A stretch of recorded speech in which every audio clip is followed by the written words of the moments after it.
extra fee for that.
We've been to so many places lately. What do you say we take a day off from adventuring and just find somewhere nice to relax?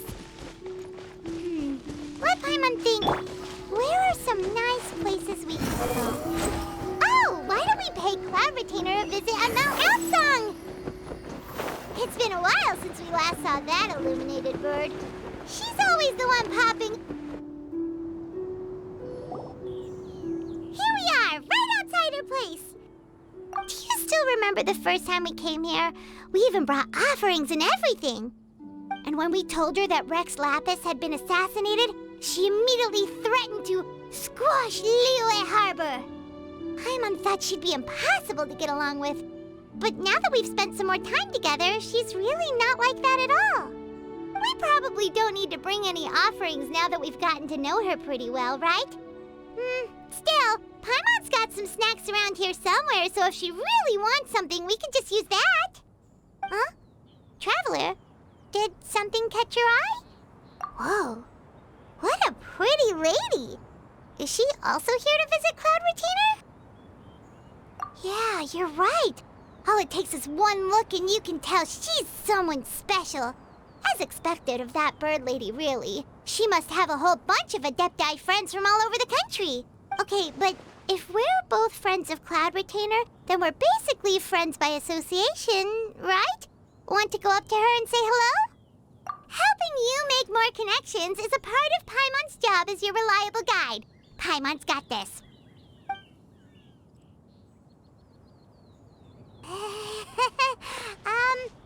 Hello.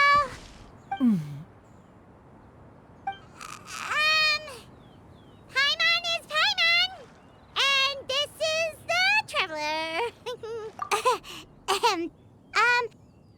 Paimon doesn't think we've met, but we're also friends of Cloud Retainer. May we have the pleasure of learning your name, Madam Adeptus? You two... What is this tomfoolery? Has this shift in form so clouded your eyes that you no longer recognize one anymore? Wait, you're... Huh? You're the illuminated bird? But you look... human! How did that happen? Oh, donning human form is scarcely any test of one's abilities. As for your confusion, one merely had no reason to indulge such inclinations before.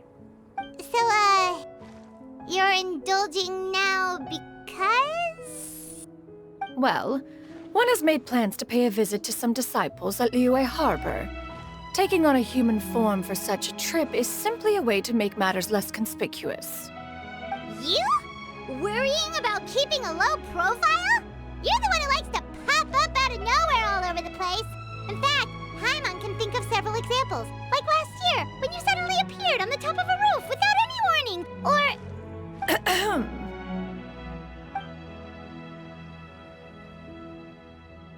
Hey, didn't we agree not to bring that up unless she asked? Oh? So you have taken care to follow the proper rules of etiquette after all. Most commendable.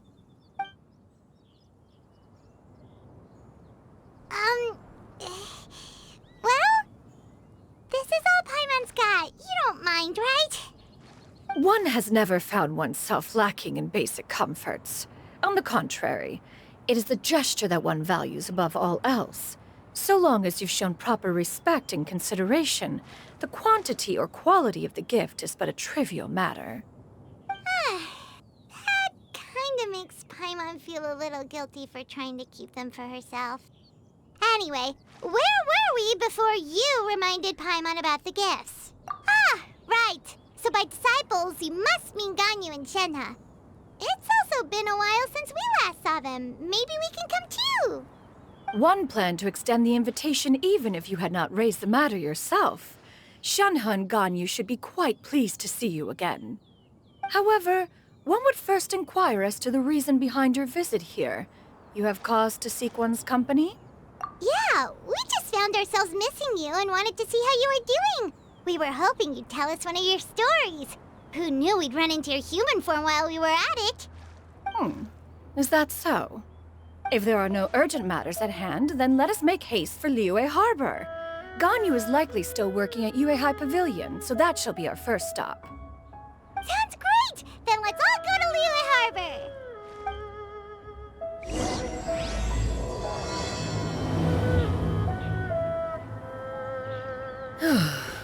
Ganyu has been quite busy with work as of late. One can count on one talon the number of times she returns to Mount Outsong each year. Shenhe has also secured employment recently. In her correspondence with me, she wrote that she shall have no need to return for the foreseeable future. Did they think one was so easily mollified?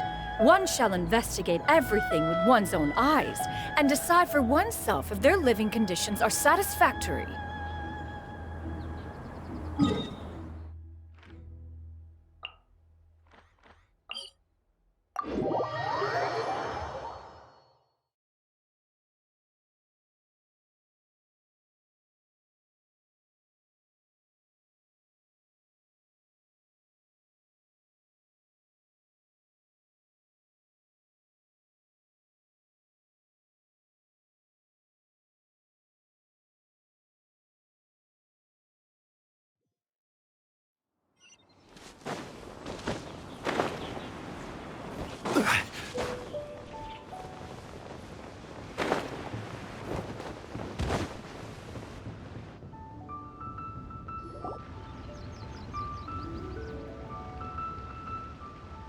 We're almost at Wei High Pavilion.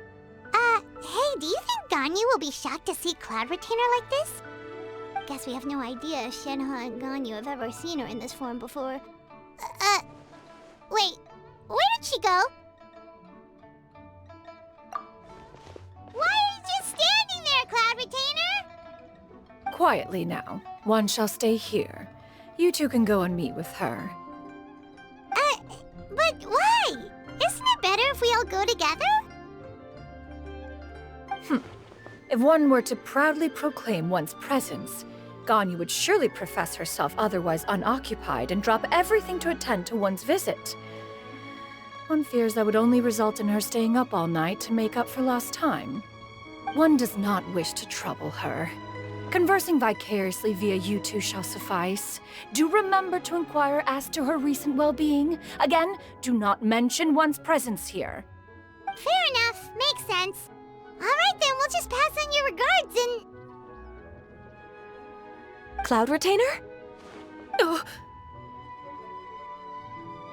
Oh, busted. Is that lady someone you know, Miss Ganyu? She is indeed.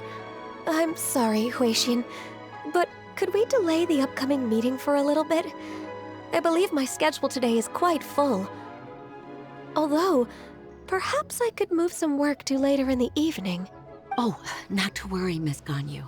I'll make the necessary arrangements right away. Thank you, Huixin.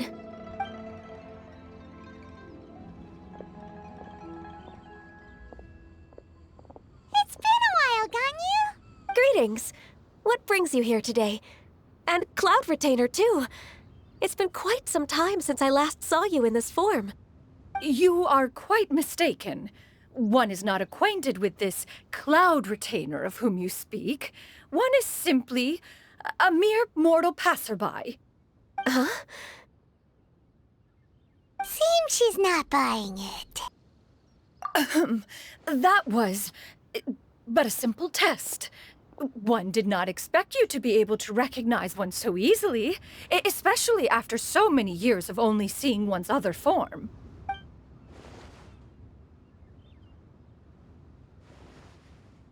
But recognizing you is, my responsibility as your disciple. An apt observation. One was simply passing by while attending to some important business. One thought it would only be fitting to pay you a visit while in the area. Wait, Paimon wasn't aware of any important... Cloud Retainer's right!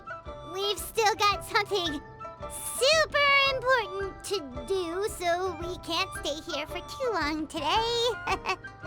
Oh, is that so? But it's been so long since we last saw each other.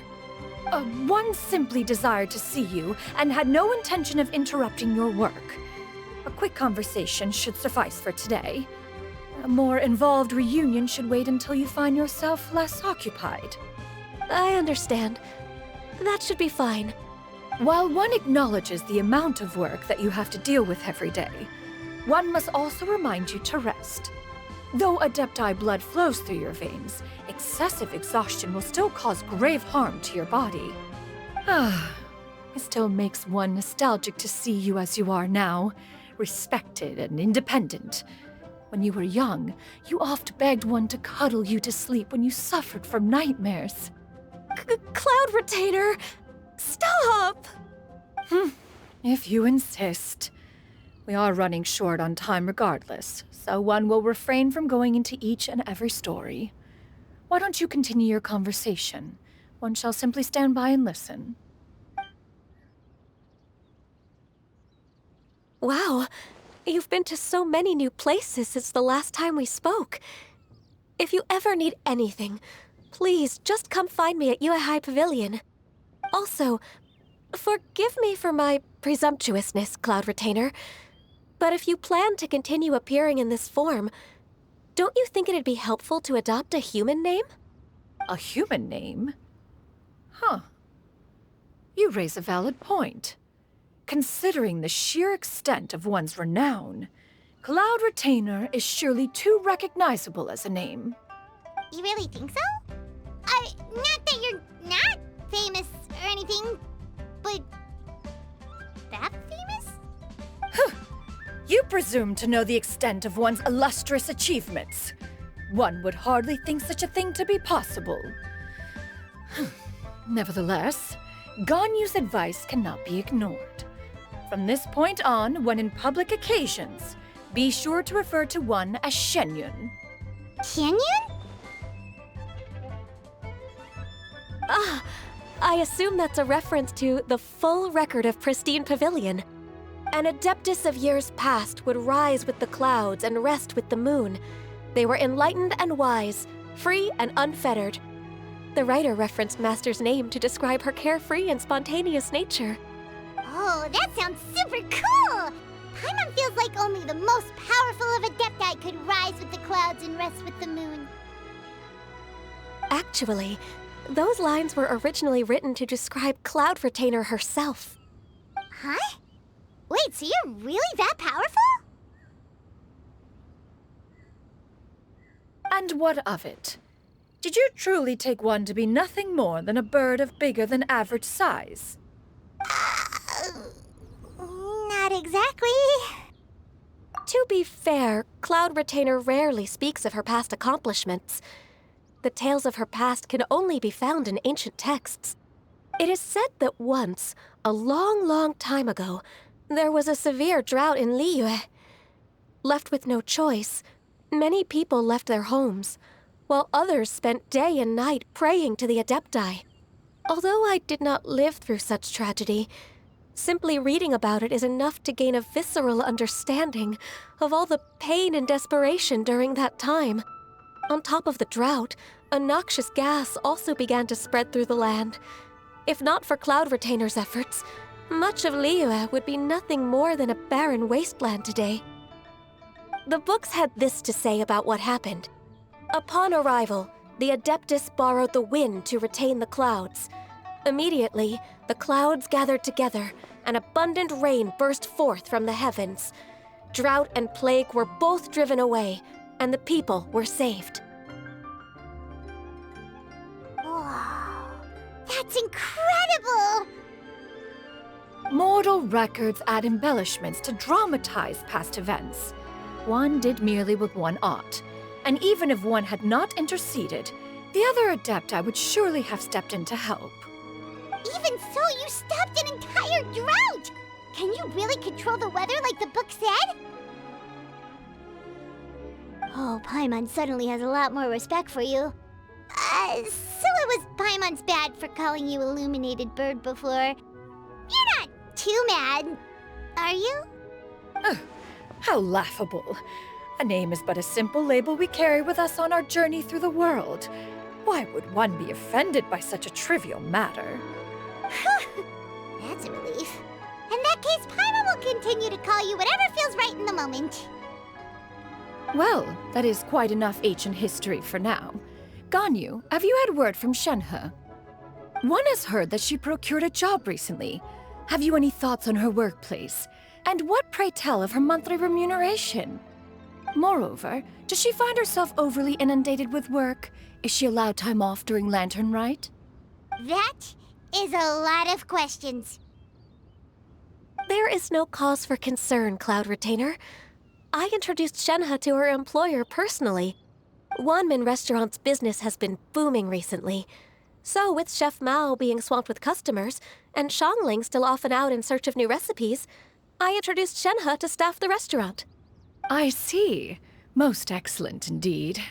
One has had the pleasure of being introduced to that family.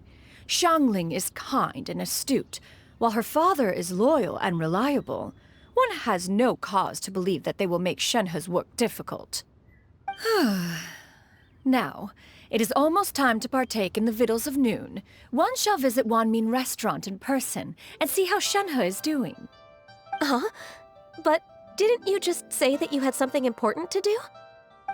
Can that wait until after we've eaten? You may return to your work, Ganyu. One shall see to this matter on one's own. There will be many an occasion to dine together in the future. One is certain the opportunity shall present itself most readily. Of course, Cloud Retainer. Please take care. Traveler, Paimon, I'll see you some other time. See you around, Ganyu!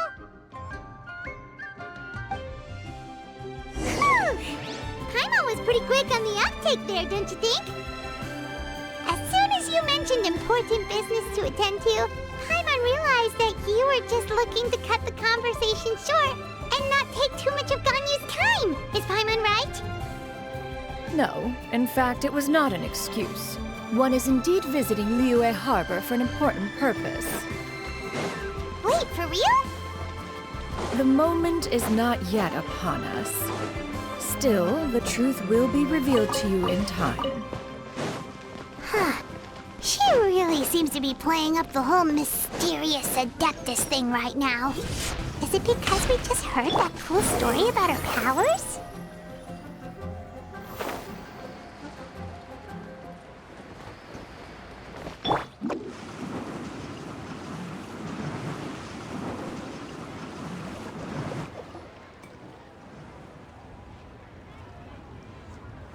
You get what I'm saying, right? Yeah, how can I not? Not even fine food is enough to distract from the presence of a fine lady, eh? Oh, I'm far more interested in getting her details than ordering any dishes. Hey, how about you ask her? You do it. No. I think you should. Wait, she's coming. What can I get for you today? Greetings, miss. I was just wondering if you'd be willing to... What would you like to order?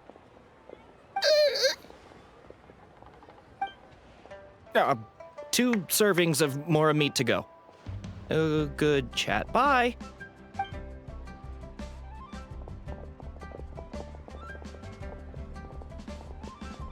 Shenhe!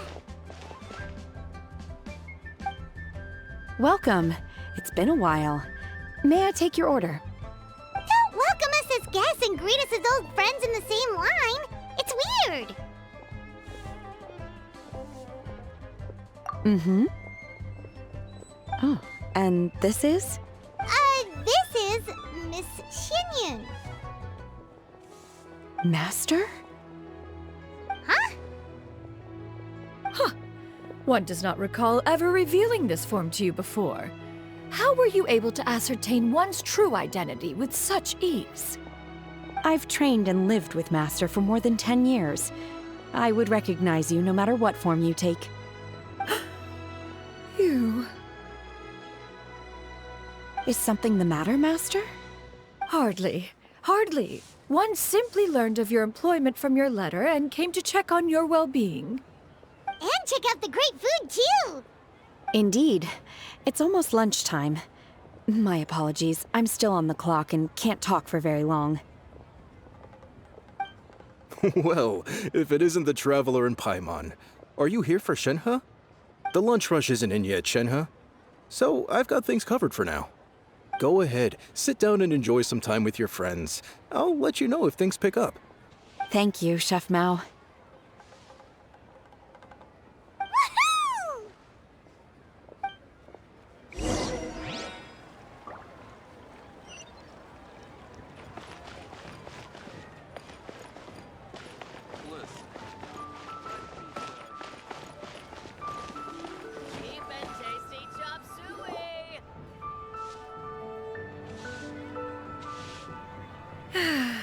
It is just as one expected. The owner of Wanmin Restaurant is indeed a most reasonable and accommodating human. Still, the work here entails dealing with quite a varied group of people. Has this been difficult for you, Shenhe? It's been manageable so far. I sometimes run into strange people, but I have figured out a way to deal with them. Seems like you've been making progress. So by dealing with them, you mean... First, I try to talk sense into them. If that doesn't work, I threaten them with violence. At this point, they usually decide they are in favor of a civil conversation. Oh, how should Paimon put this? Oh, a sensible plan. One is gladdened to see you integrate so well into human society. And you, Master? How have you been? Simply marvelous. Though Mount Outsong has scarcely enjoyed your presence recently, one has hardly found the pleasure of one's own company to be lacking. I see. Just as expected of Master.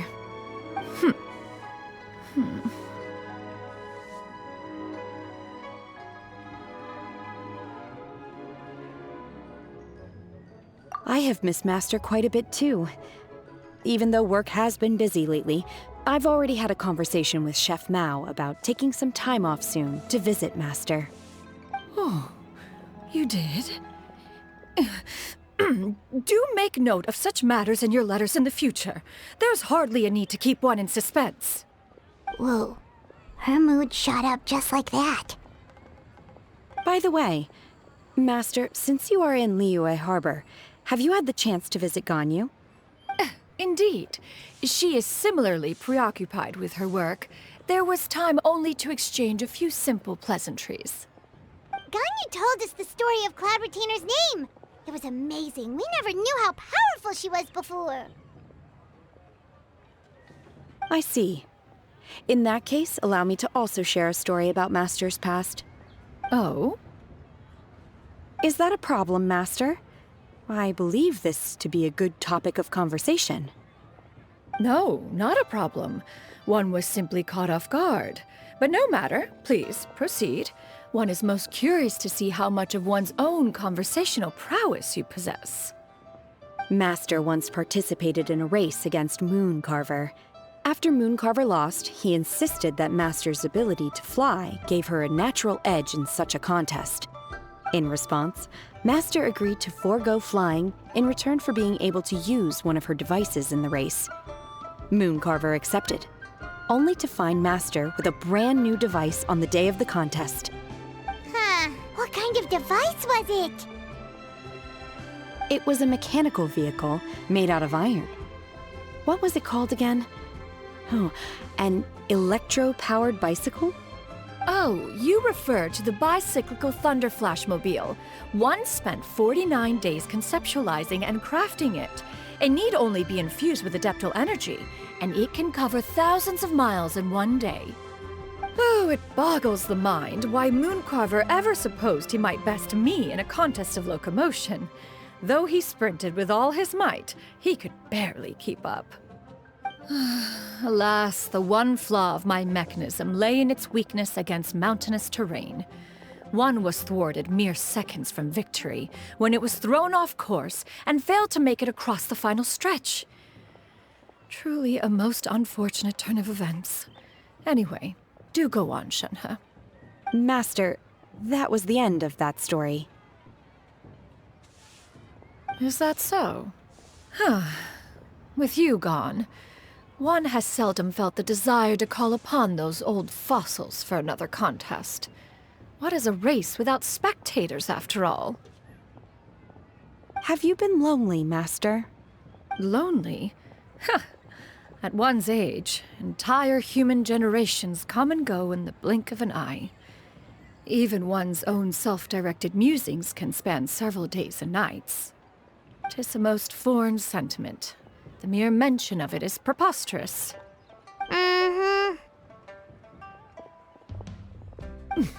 What is the reason for that look upon your face? It's nothing.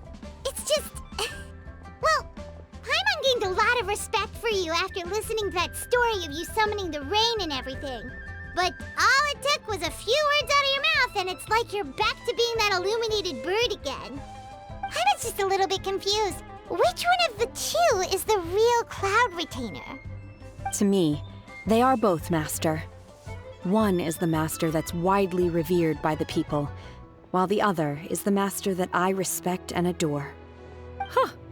One finds oneself exalted yet again with sweet words of praise and flattery of a most extravagant nature. You chose to exalt one with your words, yet you refuse to grace Mount Outsong with your presence for any extended period of time. One would almost question the sincerity of your estimations. This is not to say that your words paint an inaccurate picture. One has always lived by a single ideal. Eschew all action and abide by no rule. One does as one pleases and speaks as one pleases.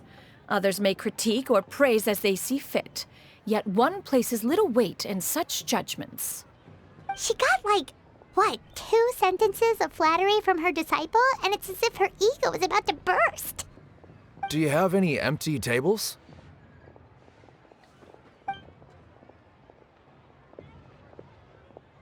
Hey there, could we get another fish stew?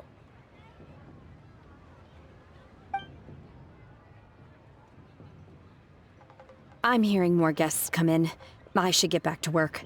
All right, good luck with the lunchtime rush, Shenhe. I'll try my best.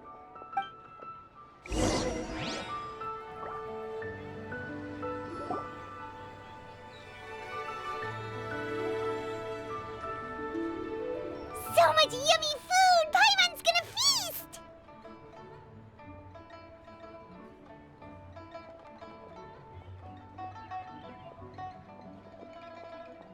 One is fond of all kinds of delicacies and delights in a multitude of flavors. The dishes here demonstrate no shortage of culinary skill. Their unique flavor profile has left one more than satisfied. In fact, one has been struck by quite the fit of inspiration. One has already begun to conceptualize the next generation of supreme cuisine machines. Everything's so tasty! A bit too hot at times, but still super tasty. I'm sorry, miss, but our tables are full. Shall we try somewhere else, Granny?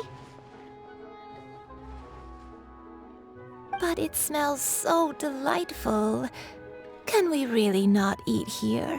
My poor legs can't go on for much longer. Well, you could always check with some of the other guests and see if anyone's happy to share a table. Okay, I'll ask around.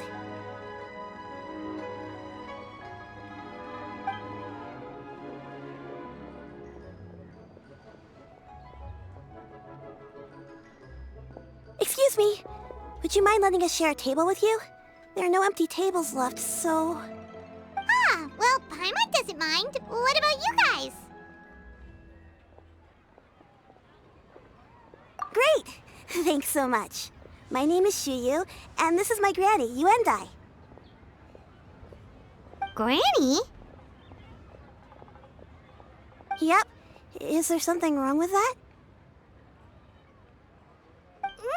No, Paimon's just a bit surprised. She looks so young.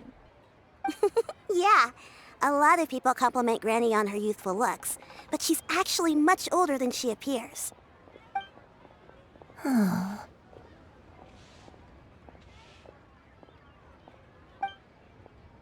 Granny?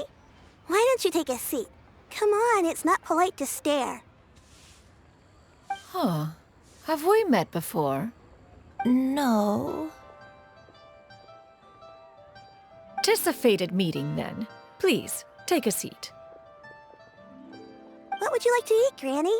I can order for you. I want braised earthworms. They always pop up out of the ground after a rainstorm. No, not this again. Granny, there's no braised earthworms on the menu. Braised earthworms? Well, that sounds weird. Do people actually eat that?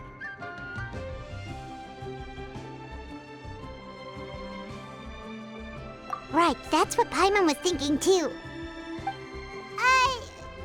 Need any help? Help? Oh, do you mean with Granny? Thanks, that's nice of you to offer.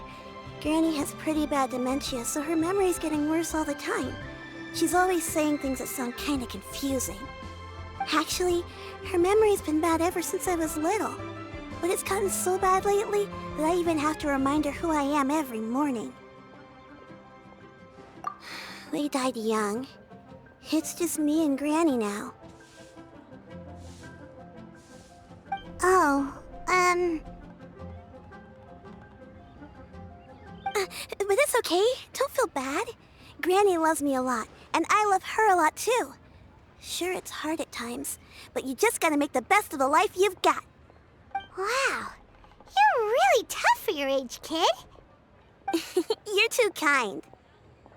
And me? Oh, what about me?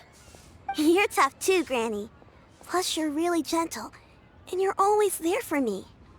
Yes, and it's hardly as if I forget everything. I still remember the important things. Wait, what was that really important thing again?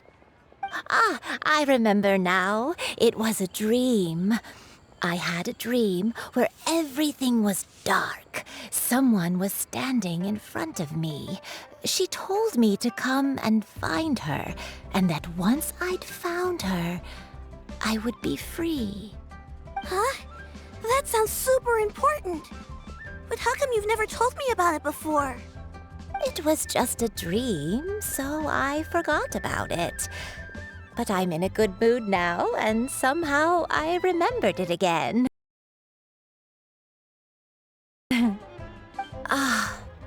You know, I believe I've had this dream a great many times. But just how many times have I had it? Now that I do not remember. Wait, so you have a reoccurring dream where someone's talking to you? That sounds spooky. Oh, does that mean you're possessed?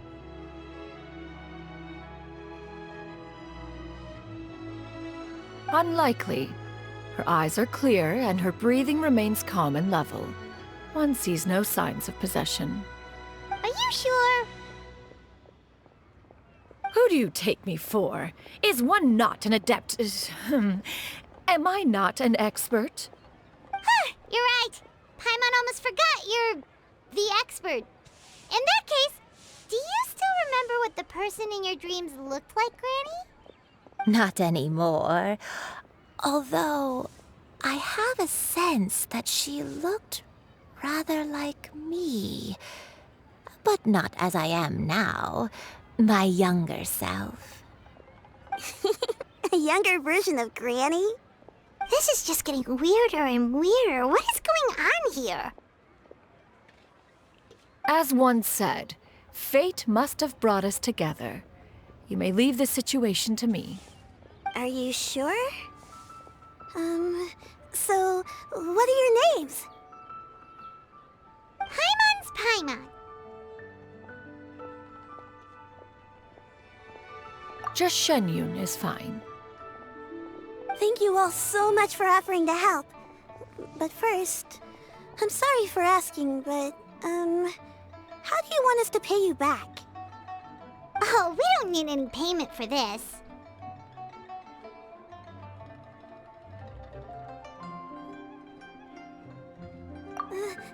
Thank you so much! You're welcome! But Miss Xianyun, what exactly can we do to help out this granny? All we have to go off is that dream. Where do we start? That is elementary. Since her dreams portray her younger self, then we shall retrace the steps of her youth. Once we have revisited those places, her memories will likely return. Sounds like a plan. So, Why, of course I do. The heavens above, the earth below, the wispy clouds, and the emerald mountain streams. okay, taking that as a no. I might have an idea. Once, when I was really little, my dad told me the granny used to be a martial artist heroine who saved loads of people from a disaster.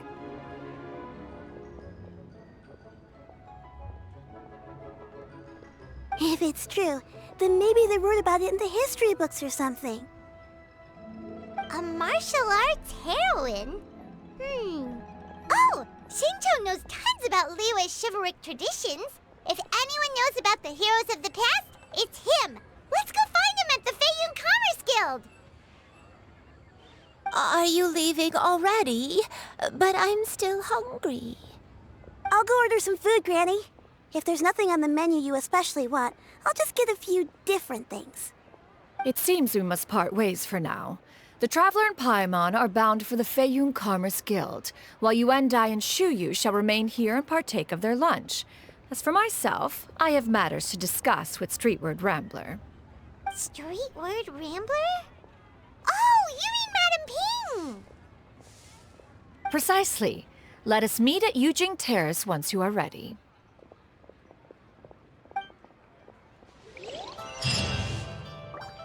Everyone, please. Food is unbelievable. Today I wanted to try this place. Where are you going, Granny? Don't you like the food? Fresh milk. I need to buy you some fresh milk. Milk? Why? You need to drink milk before eating, or the spicy food will make you cry. Hush, little one. Don't cry. Granny, you're forgetting things again. I'm not a little baby anymore. I can eat spicy food now. Even the super spicy dishes, like their fish stew. I can eat 2 whole bowls, no problem. Wonderful. Oh, wonderful. My darling granddaughter is all grown up.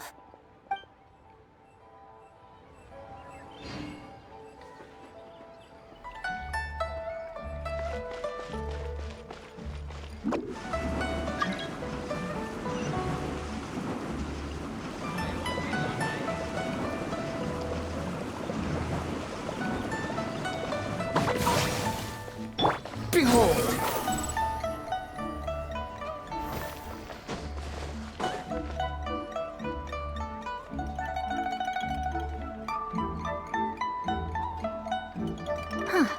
It's you two. What brings you here? Shincho! Great, we found you! We wanted to ask you about something.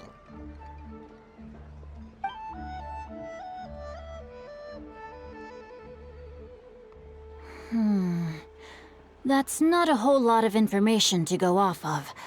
I don't know if I can say for sure.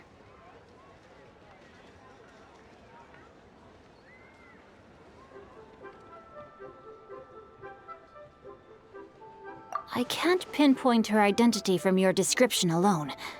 But considering her age, I am reminded of a nameless heroine who's been featured in various chivalric novels. Nameless heroine? That's right. The novels often speak of a great drought from 50 years ago. As the people suffered, a nameless heroine appeared and began to clear away evil spirits and bandit camps. The people idolized her, but never learned her name. All they knew was that she always acted alone. Later, though, she supposedly fell in love with a similarly noble-minded exorcist from Mount Tianheng. They were well matched in more ways than one, often fighting together as a fearsome duo of otherworldly strength. After the drought ended, the heroine and the exorcist left the public eye and began living a reclusive life in the mountains. All that remained were tales of her incredible accomplishments. The way this nameless heroine faded from fame into obscurity later in life is not too dissimilar from Miss Yuendai. I hope that's somewhat helpful. Thanks a lot, Xingqiu. We knew it'd be worth talking to you.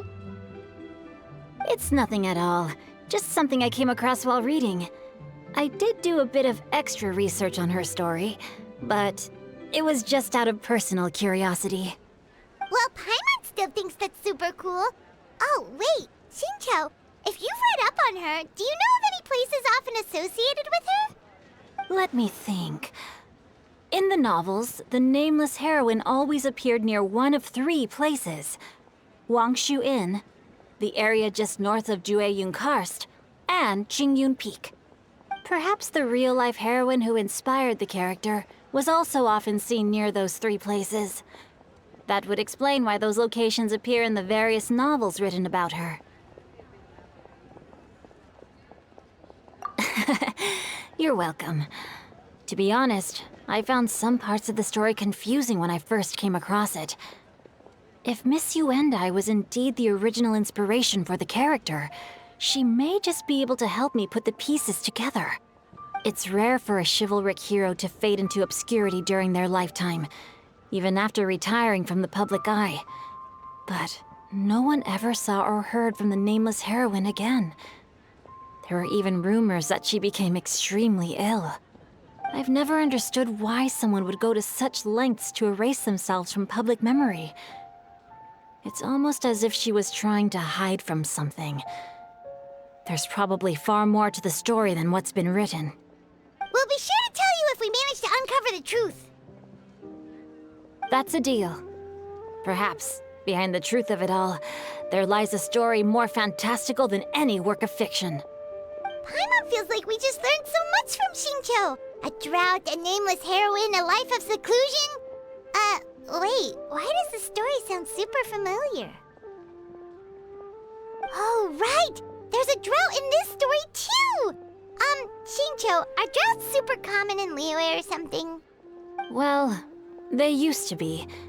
But people have long since developed methods to prevent them, like by cultivating the soil or digging canals.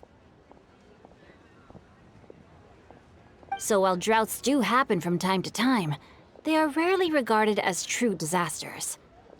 The drought 50 years ago is probably one of the worst we've had in the last several centuries. The crops withered, the streams ran dry, and the monsters in the mountains became rabid and agitated. Countless caravans were attacked, and people who lost their homes came together to form bandit groups.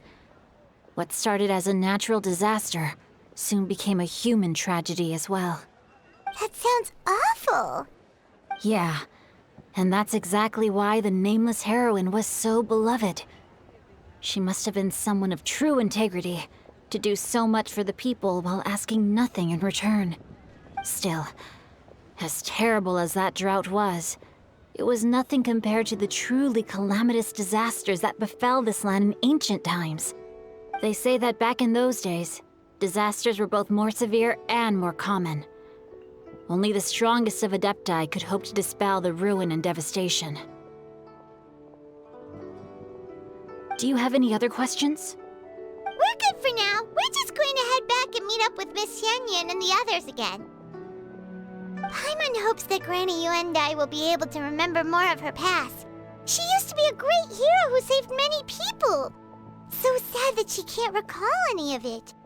Anyway, we'll be off now. See you some other time, Xingqiu. Thank you so much for your help. It's no problem at all. Safe travels.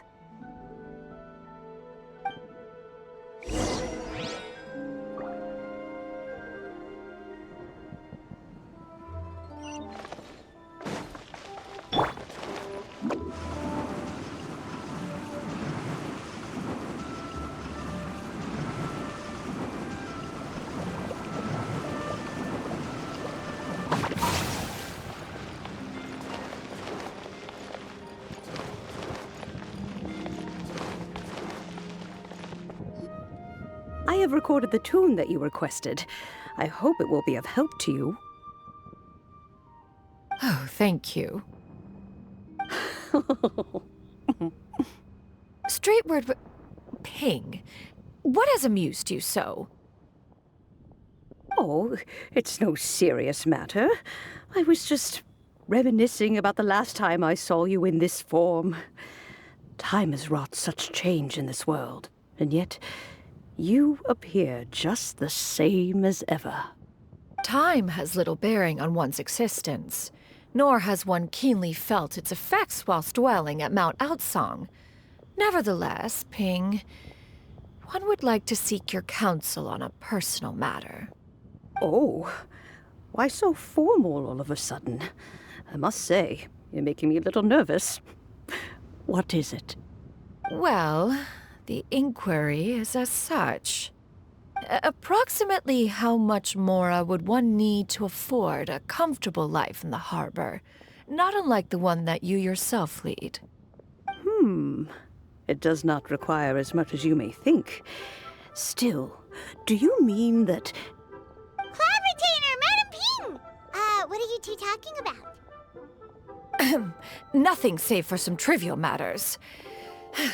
Have you unearthed any useful details? Xingqiu has a theory, but let's save it for when Chuyu and Miss Yundai have joined up with us again.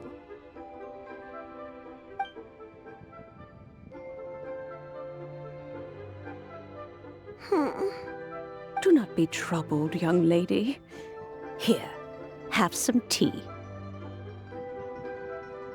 Thank you so much. What do you think, Chuyu? Does it match up with what you know of your granny? According to the story, the nameless heroine eventually fell in love with an exorcist from Mount Tianheng. Maybe that's my grandpa. I don't have many memories of him, but there was this one time I found a box in our attic full of a bunch of weird sigils. I think so too. Granny might remember something once she's returned to a familiar place. What marvelous tea. I can taste the dew's sweetness in this cup. It's as if I was taking a stroll in the mountains, thoroughly one with nature and at peace.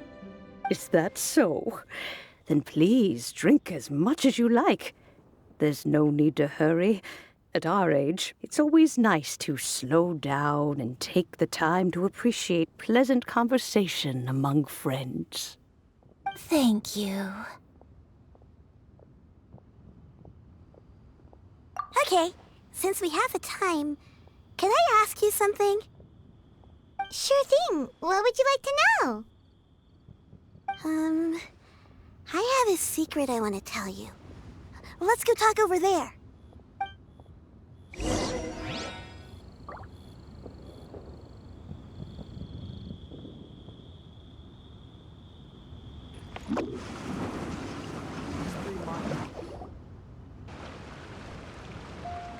What's wrong, Chuyu? Well, I've been kind of meaning to ask ever since we started talking in the restaurant, but are you guys all adepti in disguise? Oh! About that. Well, you guys just seem super special. Plus, I think I might have heard Miss Xianyun call herself an adeptus. Oh, must have been a slip of the tongue. Xianyun, since you were the one who, misspoke, maybe you can explain to Chuyu here what you really meant by that. One is indeed an Adeptus. Is that of some concern to you? Huh? I knew it. Well, one time when I was a little kid, I saw a pure white illuminated crane. I had this super high fever, and Granny wasn't around. I was feeling all icky and gross. But then this snowy white crane flew down from the sky. She put me on her back and flew me to her cool Adeptus house and fed me some sort of magic potion. When I woke up, I was already back in my bed and my fever was gone. I really wanted to thank her, but I was too sleepy to stay awake, so I never got the chance. So, I just kind of wanted to ask if maybe any of you have ever met an Adeptus like that? A pure white illuminated crane? The only two we've ever met are blue and white and black and brown. Have you ever met one that's pure white, Cloud Retainer? Never has one met an Adeptus with such features. One surmises such a description is but a hyperbolic embellishment that oft results from narrative accounts. That's weird. Was it really just a dream then? Well, even if it was just in my head, it doesn't matter that much anyway.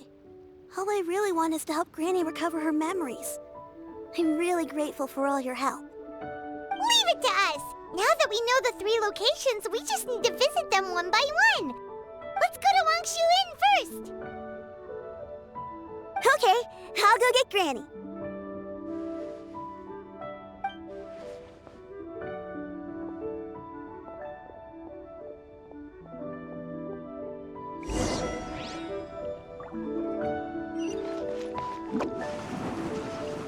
Can't touch me!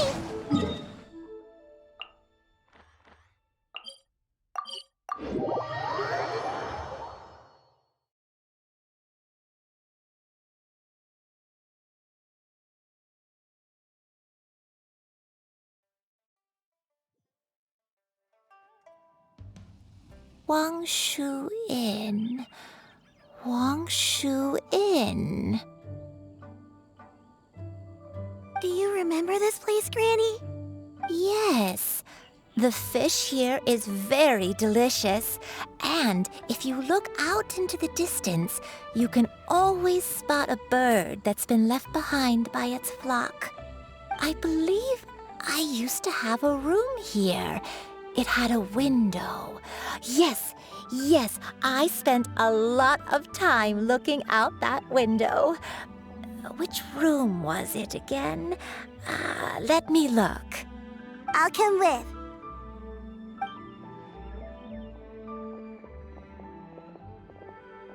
Paimon's still having some trouble understanding what she's talking about, but if she's so familiar with this place, that must mean she lived here, right? Wait, huh? Whoa! Shell! What are you doing here all of a sudden? You scared the living daylights out of Paimon! I sensed a non-human presence and decided to come take a look. If you're here, then there's likely no trouble afoot. I suppose there's no cause for concern. It's been a while, Cloud Retainer. I see you have returned to your previous form. I have indeed. I fought alongside her in this form on many occasions during the Archon War. Oh, wow! What was she like during the war? Oh, wait, let Paimon take a guess. Was it anything like this? Behold, the glory of one's newest invention, the Bang Bang Continuous Fire Mechanism. Hands up and surrender, or be prepared to face the full might of the Adepti. An impressive imitation. Paimon knows her all too well. Even so, Cloud Retainer was not always as ostentatious as you describe. You may be unaware, but her talent with Adepti sigils is just as formidable as her skill in mechanics. The Archon War reached its peak after Guizhong's death. The Cloud Retainer who fought beside me in those devastating battles was taciturn and solemn, only speaking when she had to activate her sigils. A Cloud Retainer who barely talks? Paimon can't picture it. But what happened after that? If you were so powerful in your human form, why did you decide to take up your bird form again? Once one had bid farewell to the world of mortals, what use would one still have for such a shape? When dwelling between mountain and forest, away from the struggles and troubles of the mortal world, a mortal form is hardly the most fitting of choices. After the war, Cloud Retainer retired to Mount Outsong, only revealing herself to the occasional visitor, and always in her avian form. Although I do believe there was an occasion some 30-odd years ago when she decided to don her human form. I believe it was for the purpose of... One believes there is little need to relive bygone matters. Granny, are you okay? Back then, at this place, Perhaps this conversation should end here. I shall take my leave now. Should you encounter any trouble, you need only call my name. However, given that you are traveling with Cloud Retainer, I trust you are in good hands. Everyone! I think Granny is finally beginning to remember her past. Slowly now, calm your mind and recount what has been recalled. A long time ago, I stayed here to recuperate from my illness. Huh. So what Shinto said was true! You did fall ill! Was that why you went into hiding? I don't remember. I'm very sorry, but I can't even remember the name of my illness. The only thing I can remember is that it took a great toll on me, and there was no cure for it. I was confined to my room in Wangshu Inn, where I spent many days unconscious. I'd come to every once in a while and stare at the migrating birds outside the window. It was a solemn sight. I remember crying, but I'm not even sure I knew why. One day, I met a traveling merchant. Upon hearing of my illness, he sold me a bottle of soul-revitalizing tea pills. He told me that the pills were concocted using Adepti blood and could be used to alleviate my symptoms. Sure enough, I made a full recovery. My illness remained dormant for several decades after that. Wait, but if your illness remained dormant for several decades, are you saying that what you're going through now is just a relapse of what happened all those years ago? And it was all thanks to the pills that you managed to keep the symptoms in check? Paimon's brain kinda hurts. Do you remember anything else? I'm sorry, I don't. Oh, if only I wasn't so useless. Hey, you're not useless. You've done so much for me. Watched me grow up. Raised me. How could you say that about yourself? Oh, fret not, dear child. Granny was just a bit frustrated. That's all. The recovery of a person's memories is a gradual process. Finding pieces of one's past is always superior to not finding anything at all. Let us make haste to the next location. Next location. Next location. Oh, why don't we go to the area north of Dwayun Karst next? There isn't really a landmark there, so where should we start? Oh, Paimon's got it. Let's check out the houses in the area first. After all, if she was there for any length of time, then she would have stayed somewhere, right? Oh, Paimon's really got her thinking cap on today. At this rate, we'll recover all of Granny Wendai's memories in no time.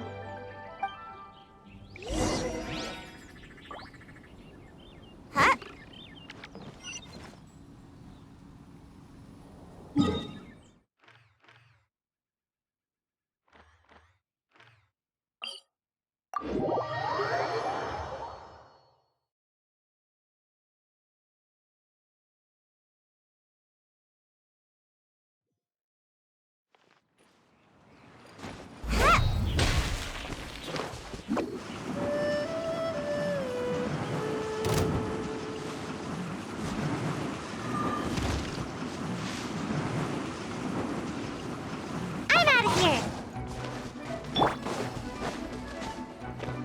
on, Fury!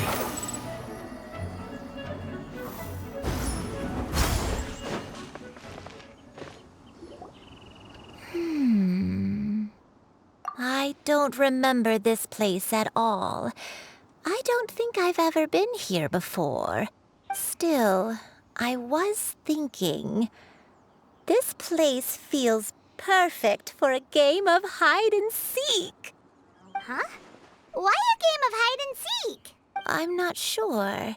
Maybe it's because I used to play that game a lot with Xianyun when she was younger. I don't remember playing it that much. Are you sure about that, Granny? We only played a few times, and we stopped once we realized I was no good at the whole seeking part. Ah, is that so? Then I must be mistaken. Not here then. Let's try somewhere else.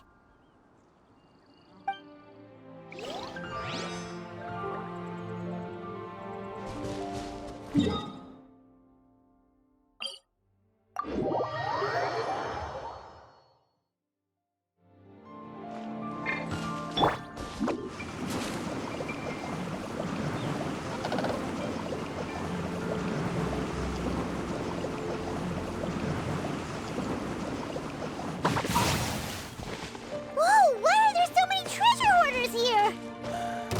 Guess it's time to round up some bad guys. I will have order! No touching! Hunter. Beautiful treasures are... Do you remember anything about this place, Granny Wendai? Let me think.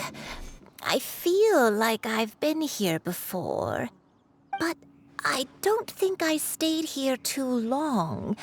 I might have just rested here briefly before continuing on my way. Got it. That's okay. There are still plenty of other places we can check. Wait a second. If I remember correctly, I believe I brought... Ah, yes, I brought some sweet snacks with me. Go on, take some. You need to eat a lot if you want to grow big and strong.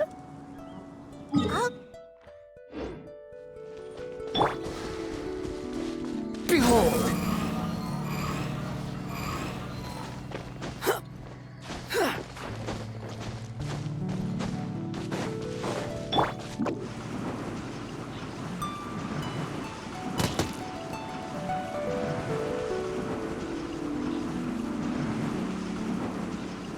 Can't touch me.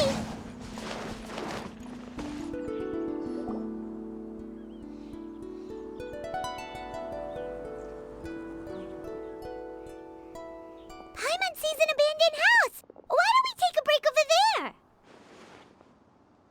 This place, it's...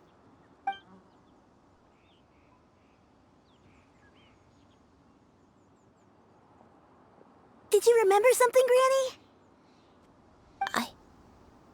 I remember. Xianyun, this is where your father was born. It was a moonless night. I had been injured, so your grandpa was supporting me. We fled together with some being in the fog behind us in hot pursuit.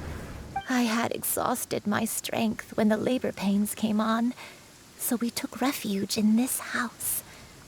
Your grandpa set up a barrier outside, but neither of us knew if it could hold the monsters back. I remember that night. I remember falling to my knees, reciting a prayer over and over. I alone am the source of this sin. Punish me as you wish for forsaking my oath, but spare my innocent child. Sin? Oath? Did you do something wrong? I don't know. I don't remember. I only remember praying in the darkness with all my strength until the sun finally rose again and the fog cleared out. Eventually, the house was filled with the sound of my baby's first cries. That baby was your father. I remember I clutched him tight to my chest and wept tears of joy. It was the first time I'd ever felt such happiness in my life. My dad? He was my pride and joy, and so are you, Xianyun. You're so much like him, and I love you both so much. But you're always going to be different from me. Why? Just what did I do? I don't care what you might have done, Granny.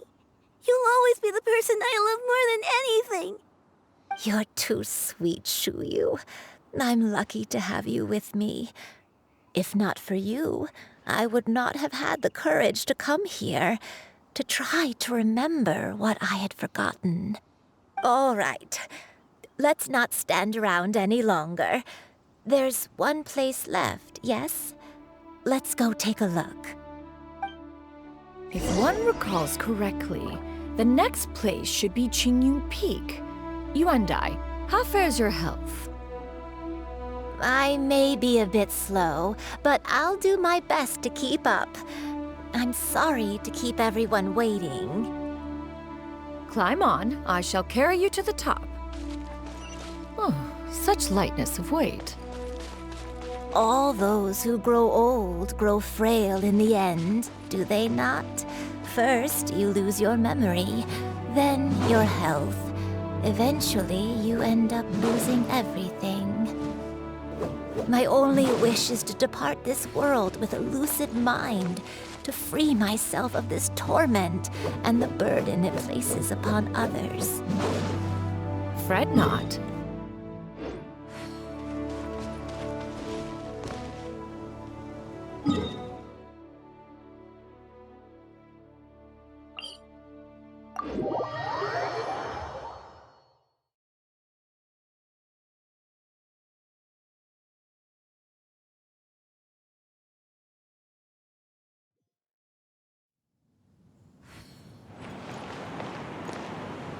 The wind rises.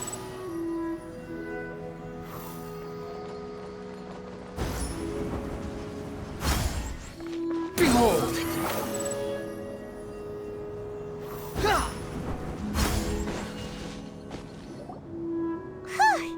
We're finally here. Does this place feel familiar to you, Granny Yuandai? Let me see.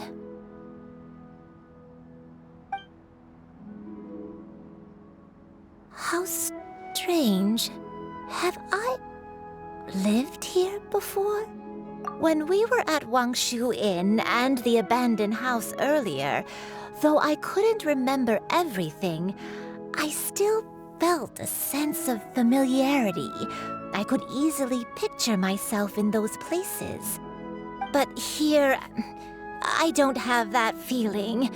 Perhaps I did come here in the past, but it just didn't leave a strong impression on me. But did the stories get it wrong then?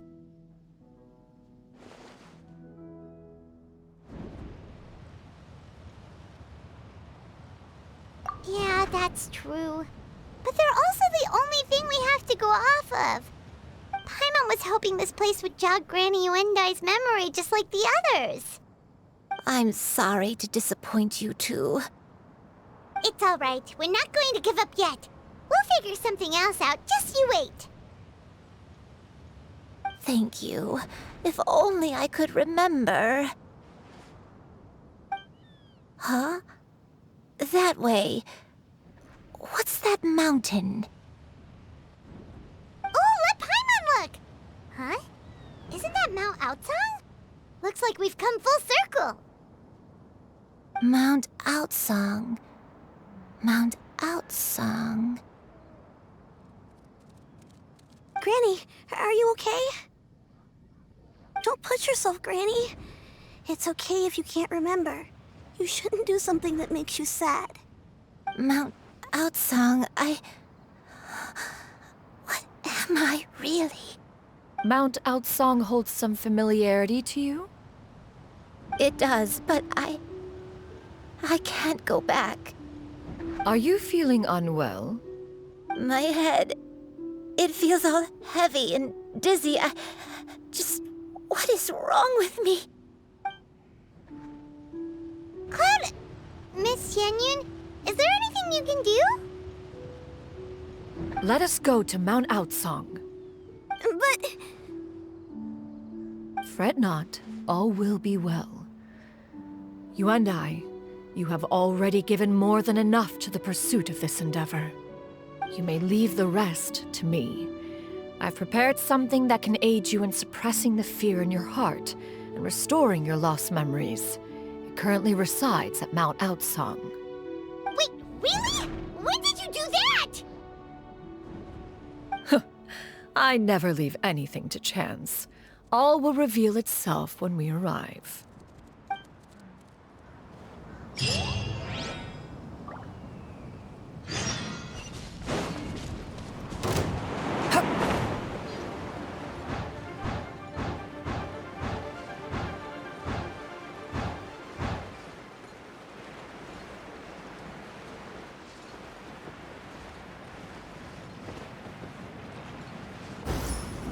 The wind rises.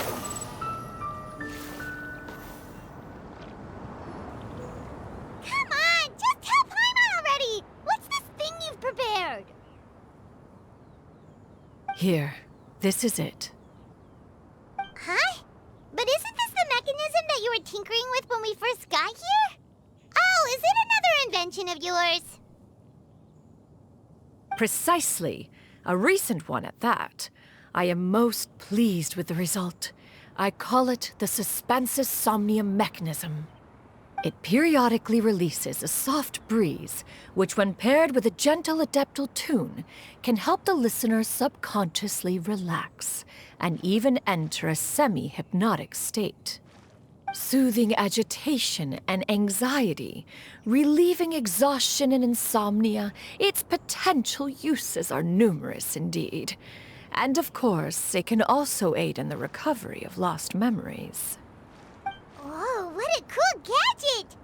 But if you had it all along, why did you keep it to yourself until just now? We could have come to Mount Outsong right off the bat and saved time on a lot of floating. How preposterous. Had Yuendai not recalled much of her past through her own efforts, the device would have nothing to draw upon. We Adepti can only help those who first resolve to help themselves. Had she lacked such determination and strength of character, one would have little to offer in way of assistance. Paimon thinks she gets it now. Hey, what's that other thing? As previously mentioned, a gentle adeptal tune is required to take full advantage of the mechanism. One secured such a tune from Streetward Rambler. Only with her melodies can the mechanism reach its peak power. Whoa, Paimon can feel what you mean. Paimon's body feels light as a feather. It's as if she's lying down on a warm patch of grass after a super satisfying meal. And you and I, is the mechanism helping you to relax? It appears she has already succumbed to the depths of reverie. Come, join one on this side. We shall give her some time to herself.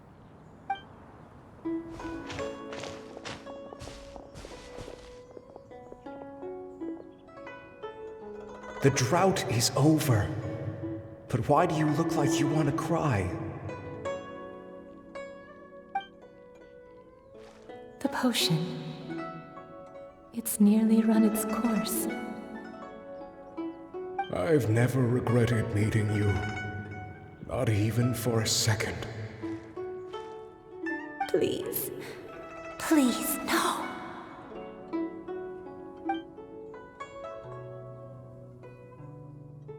Have you forgotten? This is the world you left behind. One of gentle breeze and morning dew, perfectly straddled betwixt the realms of heaven and earth. This is your home. This is where you belong. You should have never left. The you of the past, the me from not that long ago, we should have never.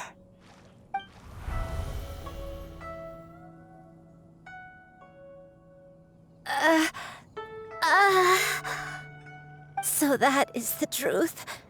No wonder this place is so familiar. Granny!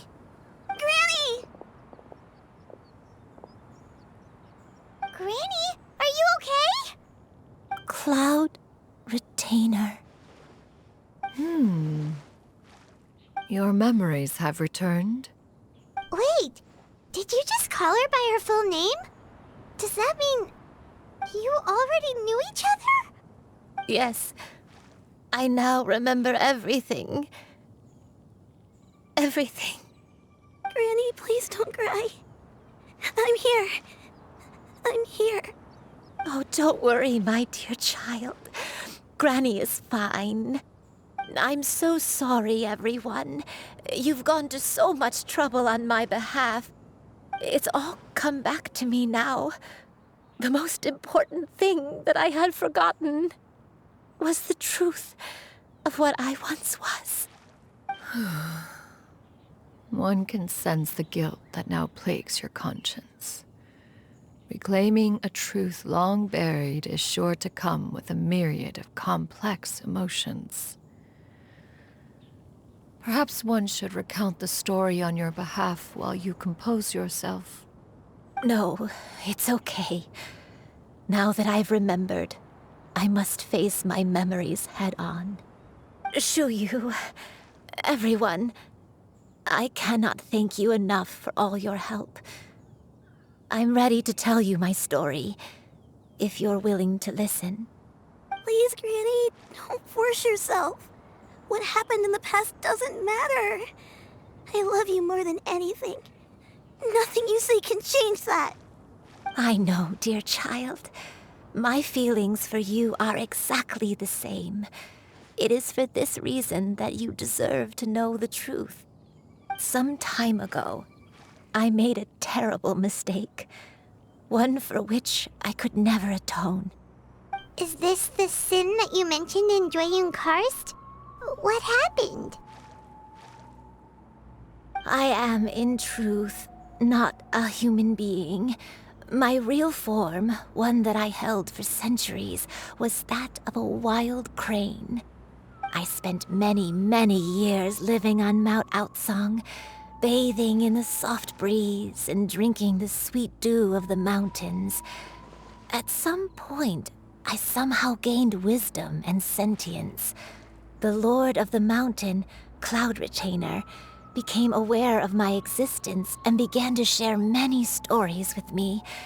She even passed on the secret of cultivation to me. Though she never took me on as a formal disciple, I always saw her as my master. Whenever she took out her tools to work on mechanisms or new inventions, I would also stand next to her and watch. I even contemplated completing my training and becoming an adeptus in my own right. I followed her teachings, and time gradually passed us by. Until that fateful day 50 years ago. 50 years ago? That's right. Master regaled me with many stories of her past deeds. From them, I learned how she had saved people from a similar crisis in the past. She was the one I looked up to the most. More than anything, I dreamt of becoming an adeptus like her. I wanted to travel the land like she had, relieving suffering wherever I went. But I was still far from being a real adeptus. I possessed no ability to take on human form and fit in with the crowd. Once she learned of my desires, Master prepared a special dose of human mimicry potion for me. She warned me that the potion's effects would only last 10 years, and if I were to fail to return to my original form at the end of that time, I would forever forget my past as a crane and become something neither human, beast, nor adeptus. Oh no. So that was the source of your dementia all along. Was it because of Grandpa?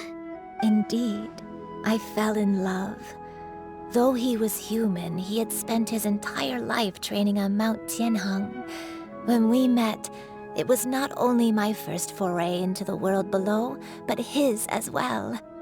Although clumsy and impulsive as he was, you'd think he was the real strange bird among the two of us.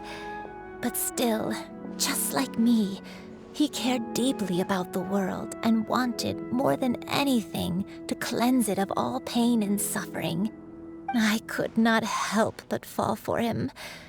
But my time continued to tick away. Those 10 years passed by in a flash. Yet I did not want to leave his side, so I... Oh no, what happened next? I committed an offense. I wanted to stay with him, even if it meant living a life full of pain and suffering, even if it meant that I would eventually turn into a monstrosity. I knew I had betrayed Master's hopes, but I was too ashamed to face her. So I wrote her a long letter instead and asked someone to leave it outside her abode. I was convinced that she would not support my decision, and I lacked the courage to speak to her face to face. But that was only the beginning of my troubles. I began to suffer from a strange illness. My memories became hazy and confused, and I could no longer keep myself awake. I understood that my pain was caused by my refusal to return to the life I was fated to lead. Along with my memories as a crane, I soon forgot the true cause of my suffering as well. I knew only that I had committed a sin. All I could do was pray for forgiveness, even if I had long forgotten what needed to be forgiven. Looking back, I was beyond lucky to have come across that traveling merchant at Wangshu Inn. It was such a fortunate coincidence that we were there at the same time. If it weren't for those soul-revitalizing tea pills, I probably would have... Granny! What's wrong? Coincidence? Why did I ever think it was a coincidence? Tea pills concocted using the blood of an adeptus? No, it couldn't be. Master, don't tell me. Back then, that merchant was actually... Human custom would dictate the conferral of gifts to be in order when one's progeny is wedded, would it not? Consider the pills a symbol of one's best wishes. So when I tried to conceal my name and mistakes from the world and hide myself away in perpetuity, the only person I managed to deceive was myself. You knew where I was all along. One still remembers when you were but a fledgling. You possessed a certain fondness for a particular game. You would hide yourself among a group of wild cranes and ask one to pick you out from among the flock. One found you with such ease every time. 'Tis a truth most evident. One always recognizes one's own, no matter what form they may take. Wait! Paimon's confused! So, Cloud Retainer, you found Yuendai again? But how? When? And what happened after that? Perhaps it is now time for one to recount the rest of the tale.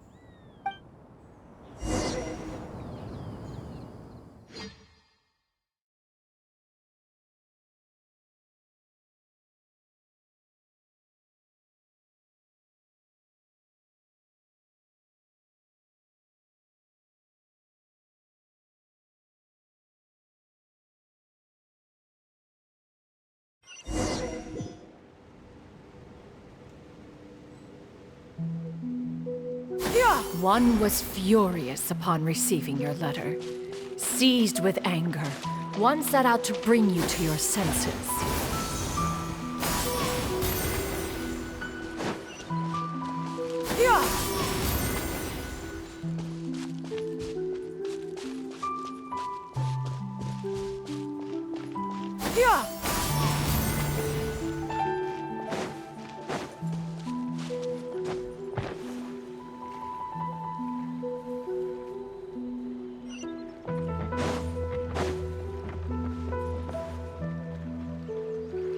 truth, one had more than a few misgivings about your chosen partner. As an exorcist, his talent was lacking. One could hardly say his skill with sigils was any better. But soon, one came to appreciate the devotion he bestowed upon you during your illness. He never uttered a complaint and rarely left your side. Unwilling to begrudge someone of such character, one decided to overlook his aforementioned deficiencies, glaring though they may have been. Wishing to grant you a life without regrets, one gathered many divine ingredients and used one's own blood to create a form of medicine. Though imperfect, it managed to suppress the more dire effects of your illness. As for how to deliver the medicine, after much contemplation, one eventually decided to perform the deed oneself. One took great care to alter one's features and select the appropriate attire. Only after meticulous scrutiny did one finally set out for Wangshu Inn. As one expected, you were most ignorant of one's true identity. You showed not even the slightest inkling of recognition. One was quite torn. Should one have celebrated the success of one's disguise, or mourn the loss of your acquaintance?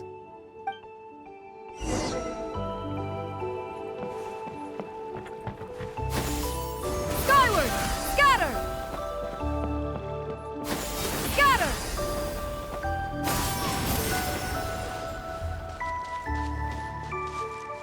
Yeah! Scatter! Skyward!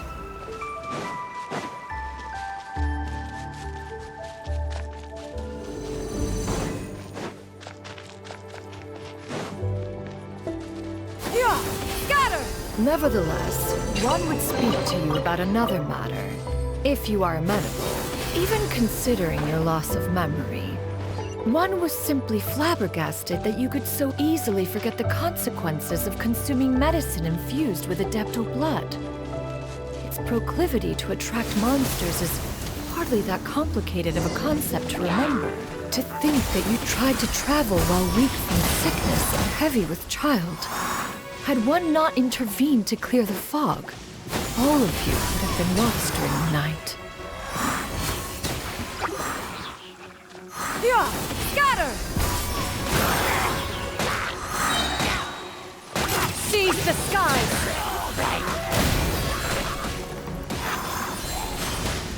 Hit! Yeah! Scatter!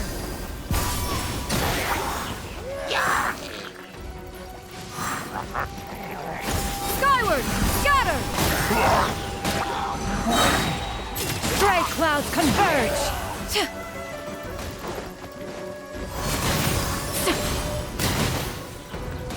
Skyward!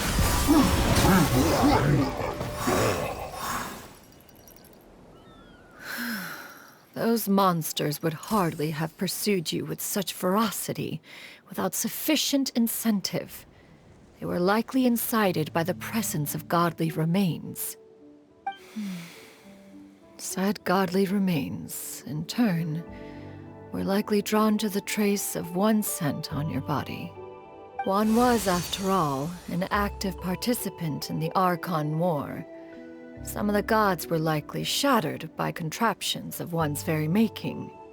In the end, one was relieved to see you endure through the night.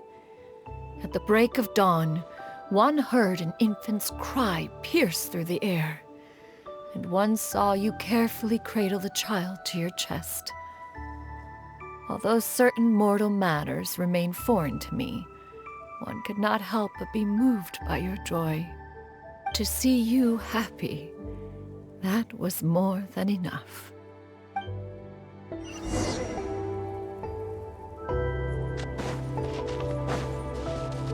Yeah! Skyward! Scatter! Now you should have a complete understanding of the events. Wait!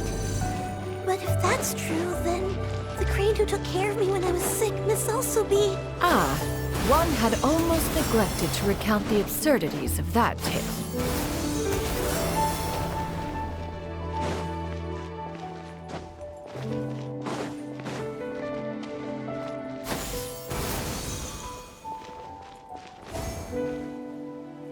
Just as you and I troubled one with her antics, so did you give one many a headache. Upon finding you burning with fever, one made plans to bring you back to one's abode for treatment. However, upon seeing one's form, you began to cry, refusing to get on one's back. When one asked you why, apparently you believed that one could not possibly be a true Adeptus, because all illuminated cranes are white from tip to toe. One had no choice but to apply powder to one's body to conceal the variegated nature of one's appearance. You became more than amenable enough when one stood before you devoid of any other coloring. It bears mentioning, however, that as a crane, Yuandai was nearly entirely pure white in color. Though you had never encountered her in that form, you still recognize the essence of her being. Perhaps fate brought you two together in more ways than one.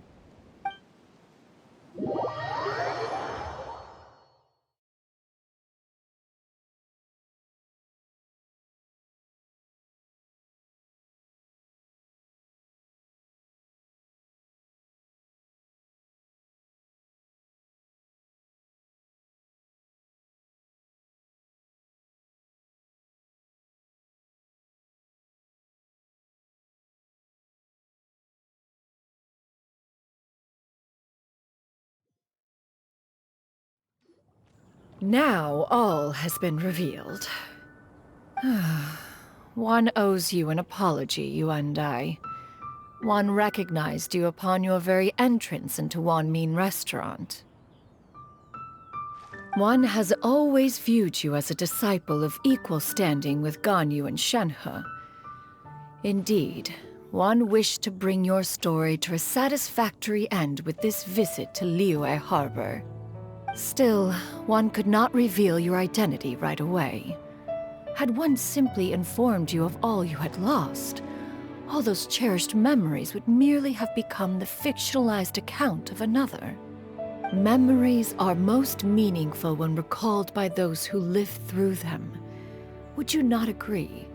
Even if the process was painful and arduous to experience.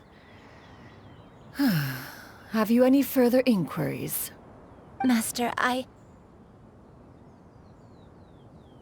must ask, if you found me all those years ago, why did you leave me be, even though you knew about my mistake? Why did you not bring me back to Mount Outsong by force? One has never regarded your action as a mistake. It was a simple choice, nothing more. When it is time for one's progeny to leave the nest, it is the responsibility of an elder to let them fly free. Yet, when your wings grow weary and the night grows dark, just know that you always have a place to which to return. 'Tis a refuge referred to by many a name in mortal writing. Home, nest, haven. Whatever its denomination may be, its essence remains quite unchanged. One speaks, of course, of a place not unlike one's own abode. One's disciples are free to come and go as they wish, yet the door remains forever open to those who wish to return. One rather hopes you count yourself among them. Thank you.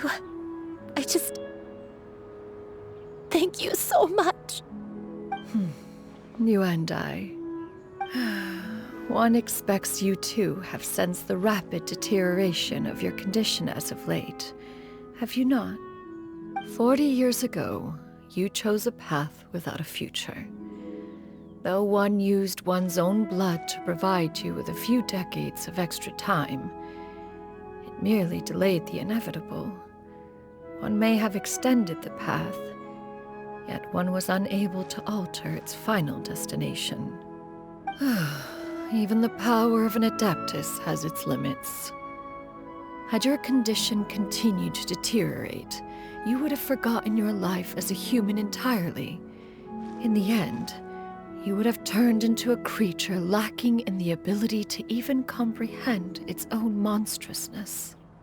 Fortunately, You were able to avoid that scenario by reclaiming your memories.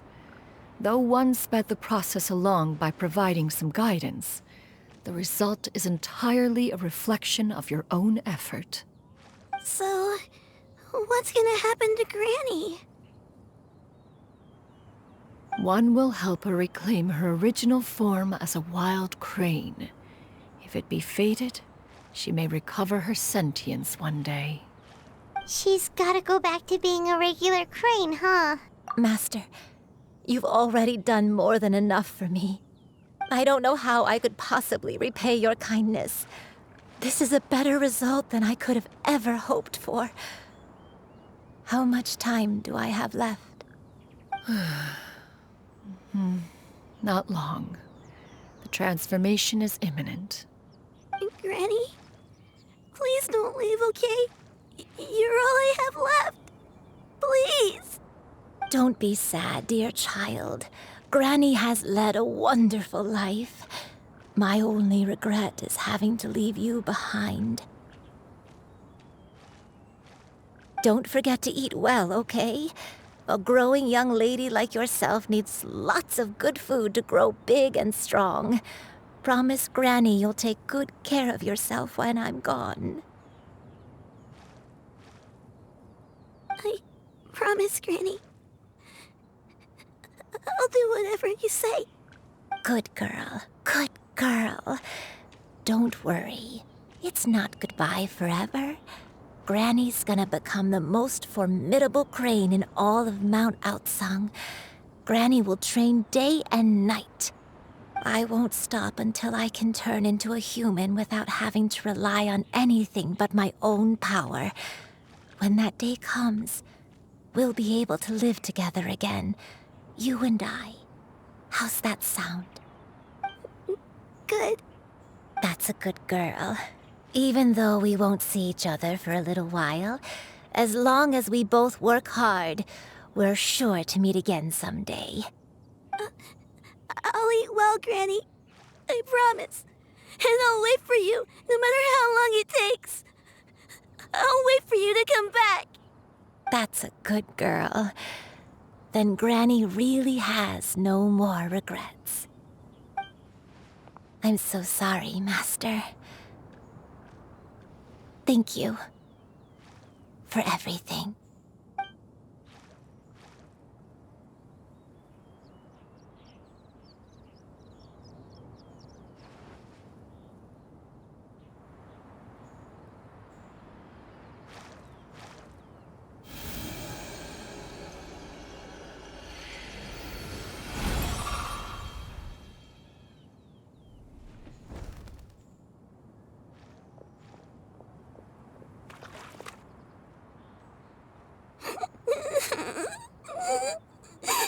Xianyun.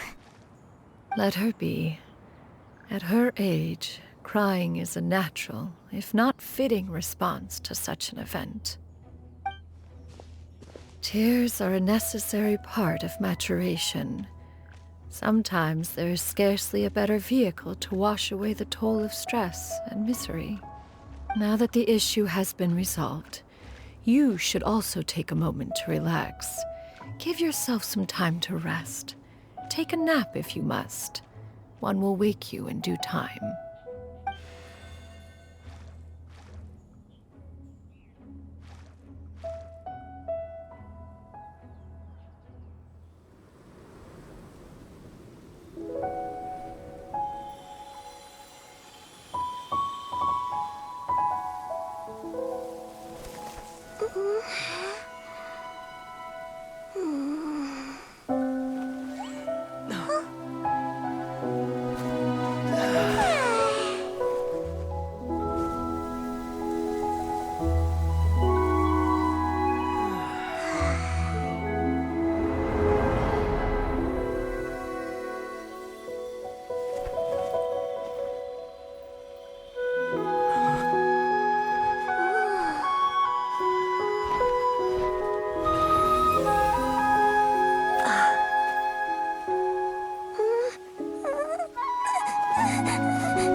always believed we would see each other again, that our days of separation would finally end, and all my troubles would be behind me.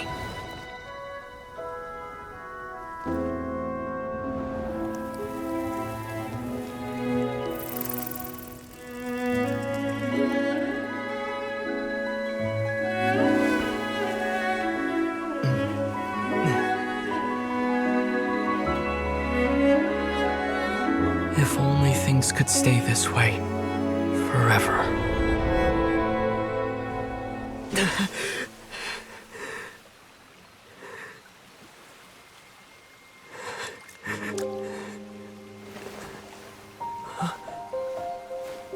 A nightmare? Curious. If you're relaxed, shouldn't your dreams be pleasant? It was a good dream. It's just... You weren't ready to wake up.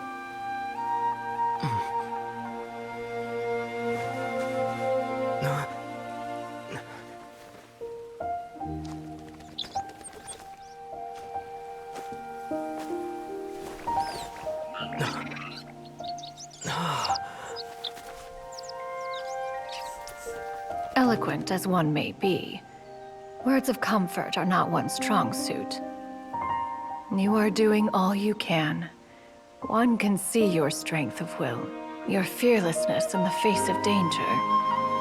And so, whatever your dream may be, one believes that you shall achieve it.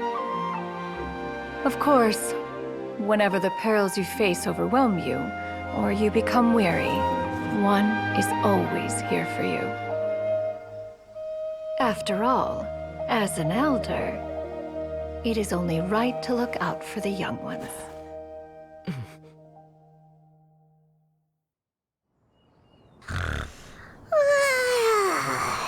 Grilled chicken drumsticks. Huh?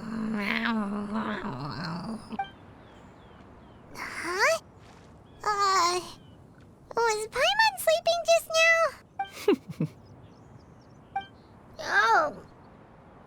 Oh, Paimon wasn't talking to you. Paimon had a dream about eating grilled chicken drumsticks, that's all. Madam Adeptus? Oh, Xianyun, you're awake. How do you feel? I feel a little better. Thanks. I know I'll see Granny again someday, so I don't feel so sad anymore. Madam Adeptus, could I ask you something? Would you take me in as a disciple? Oh, and have you reasons for this sudden interest? I know Granny thought what she did back then was wrong. She felt really bad about it. But without that mistake, I would have never been born. Even though Granny lost her memories, she never forgot to show me how much she loved me. So, I thought maybe one day I could become a cool Adeptus like you and help a whole bunch of people, just like Granny wanted to do. Upon some reflection, one supposes you are no mere mortal. The fact that Yuendai's blood flows through your veins is proof enough of that. If this is what you desire, one shall make it so. Thank you so much, Madam Adeptus. No, I mean... Master. Xianyun, are you sure about this? Paimon's gonna let you in on a little secret. We've seen Cloud Retainer's 2 other disciples, and they pretty much eat nothing but bitter herbs like Genshin and violet grass.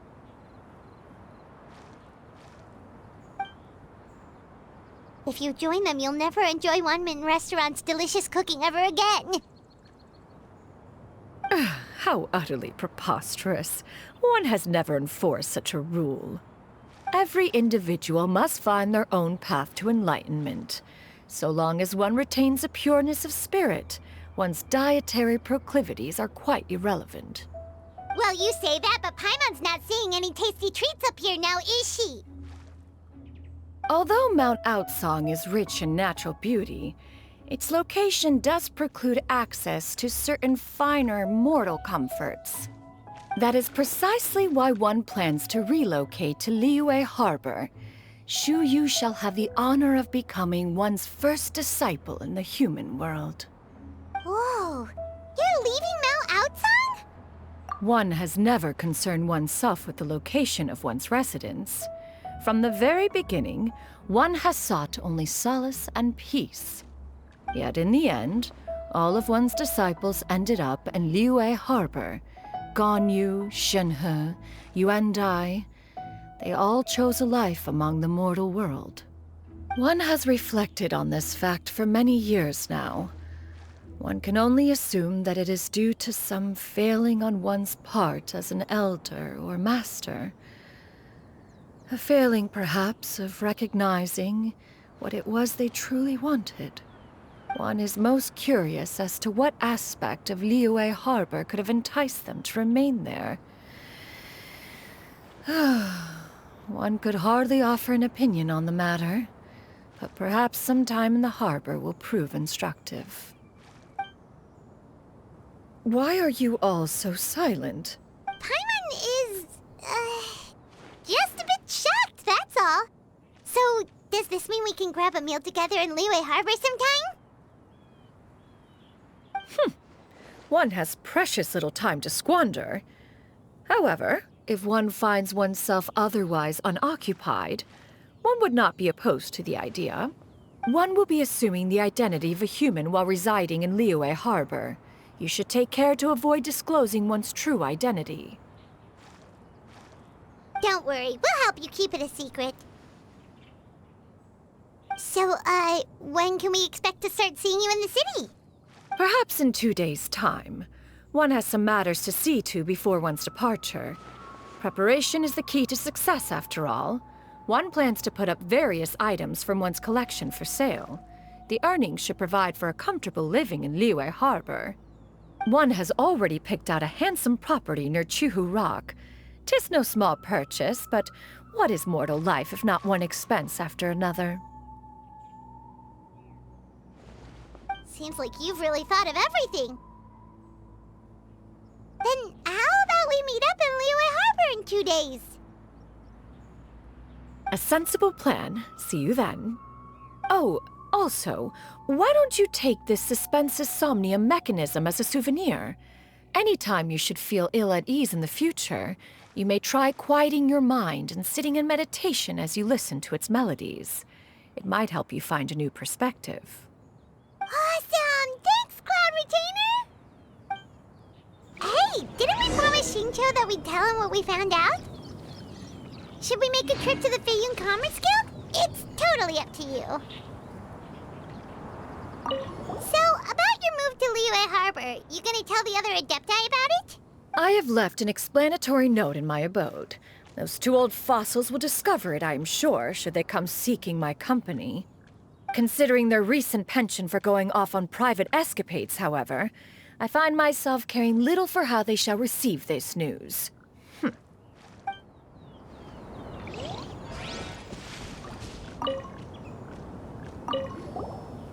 the way, Xianyun, we have a friend who helped us learn a lot of information about your granny. Is it okay if we tell him the full story? Sure. I don't think Granny would mind. As long as you don't tell a whole bunch of people. I don't think she'd want too many people to know. They might go to Mount Outsang and start bugging her about it. Granny needs to focus on her training, you know? But telling a friend or two is probably fine. No worries. Our friend can keep a secret.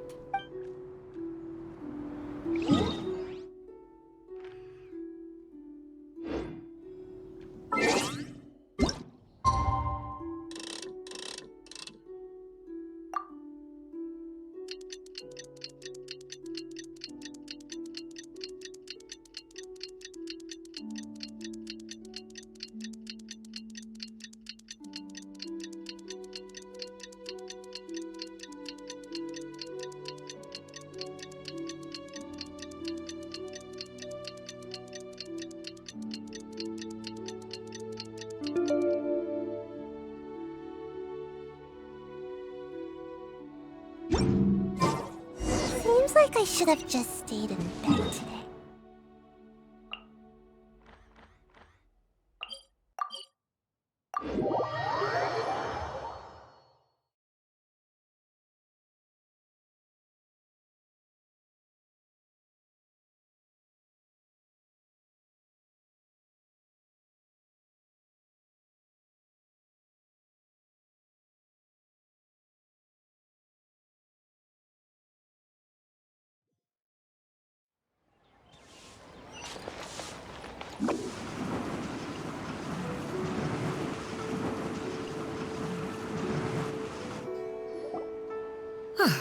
Your concerns are excessive and unfounded. This is but a simple collection of ordinary valuables. Such intense scrutiny is hardly necessary. To be quite honest, your insistence on that fact is my primary cause for concern. In what way are any of these ordinary? Every single item here could be worth more than everything I own combined. I simply can't risk shelling out that kind of mora without proper scrutiny. If I'm wrong, I would never be able to earn it back, not even if I worked every single day for the rest of my life. I have to be careful.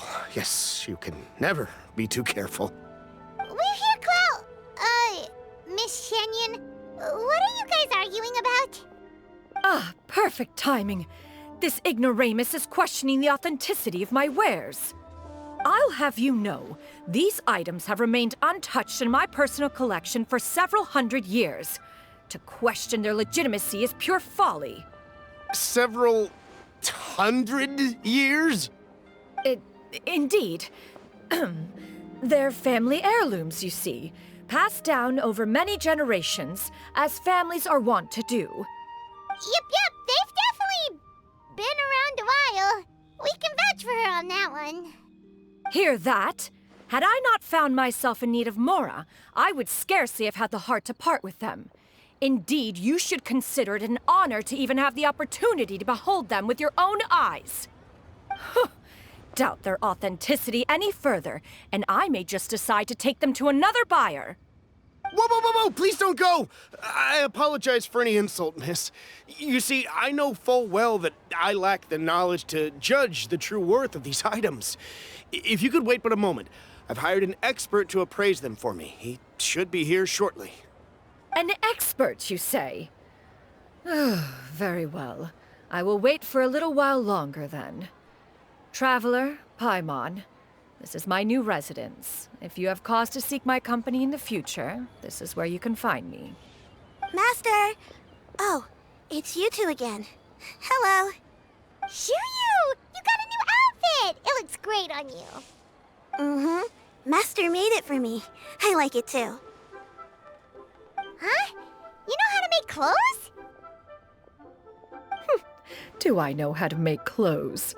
With the support of the proper mechanism, sewing is hardly a challenge. Master, I brought in most of my stuff.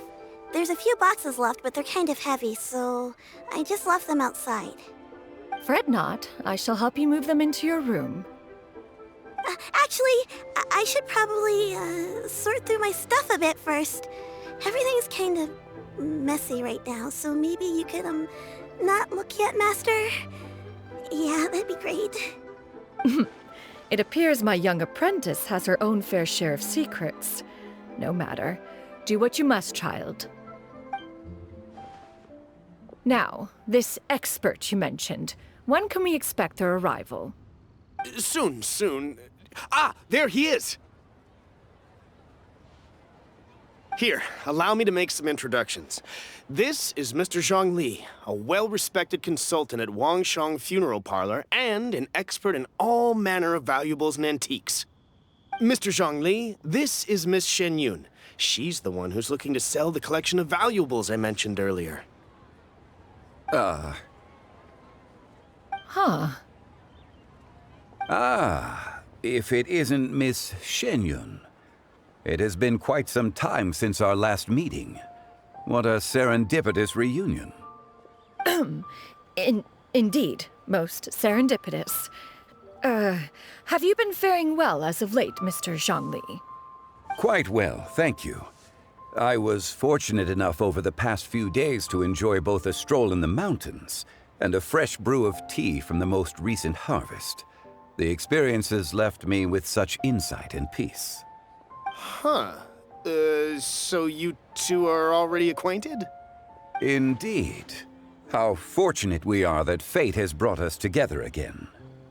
If you are otherwise unaware, allow me to inform you that Miss Xianyun is a well-regarded collector and appraiser.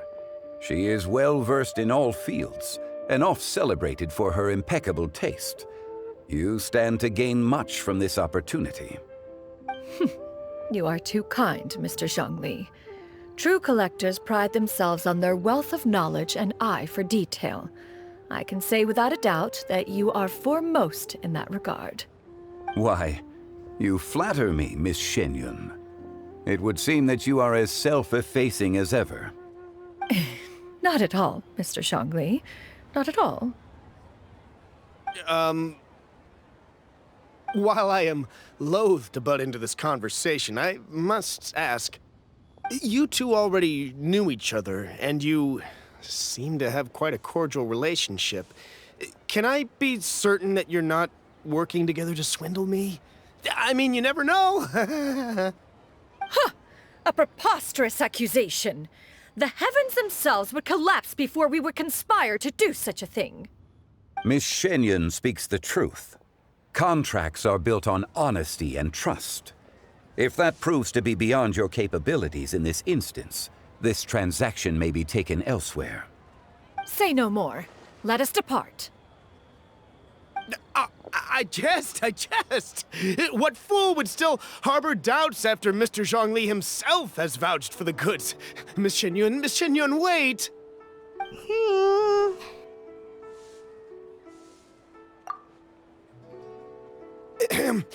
I deeply apologize for doubting you. So, Mr. Zhongli, could you please give me a final verdict on the value of these items? There is no cause for concern. They are indeed rare and precious valuables. Take this mechanism, for instance. Though one may not immediately perceive its purpose, its structure and appearance are exquisite enough to merit it a place in any fine home. The same can be said for this one here. Few could hope to possess an item that so perfectly blends mechanical wonder with geometric grace. I am sure you have heard from your travels that the study of mechanisms is among the most wondrous arts in this world. With that in mind, I earnestly recommend procuring every last item in this collection. All right.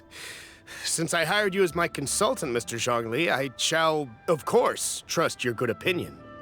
Then, in that case, Miss Xianyun, I'll take the lot. However, since the final sum is quite large, how about we start with an initial deposit through the Northland Bank? The Northland Bank? Huh. Oh, you refer to the fiduciary house. Oh, very well. I fear people only use the term bank nowadays. In that case, I'll be off for now. I'll return to collect the goods once you've received the funds.